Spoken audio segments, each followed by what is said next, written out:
नमस्कार, विजयदीप न्यूजमध्ये आपले स्वागत। धरण अपडेट अचूक माहितीसाठी आमचा चॅनल सबस्क्राइब करा।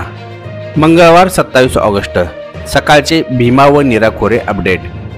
भीमा व नीरा खोऱ्यात पावसाचा जोर कायम असून खोऱ्यातील धरण सांडव्यातून नदीत सोडण्यात येत असलेले पाणी पूर नियंत्रणासाठी वारंवार कमी अधिक केले जात आहे।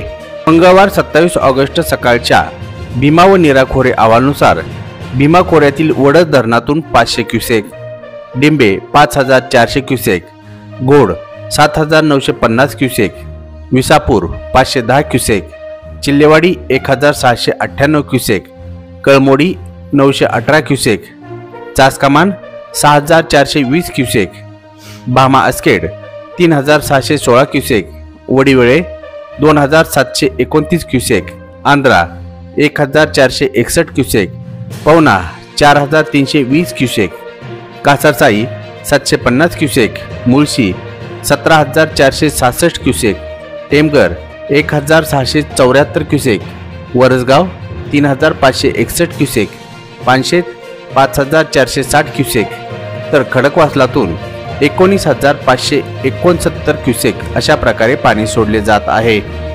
पुणे बंड गार्डन विसर्ग 29284 क्युसेक असून उजनीत प्रत्यक्षात दौंड येथून येणारी पाण्याची आवक सोमवार 26 ऑगस्ट रात्री 9च्या तुलनेत आज 27 ऑगस्ट रोजी सकाळी 6 वाजता 14866 क्युसेकने कमी झाली। सध्या दौंडचा विसर्ग 79649 क्युसेक आहे।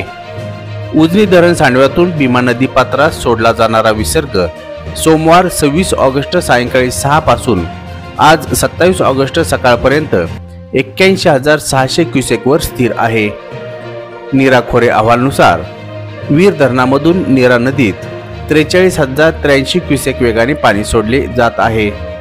उजनी व वीर मधील सोडण्यात येत असलेल्या पाण्याने भीमा नदीच्या पाणी पातळीत वाढ होत असून नीरा नरसिंहपूर संगम येथील विसर्ग 1,50,400 क्युसेक तर पंढरपूर येथील विसर्ग 1,06,528 क्युसेक वर पोहोचला।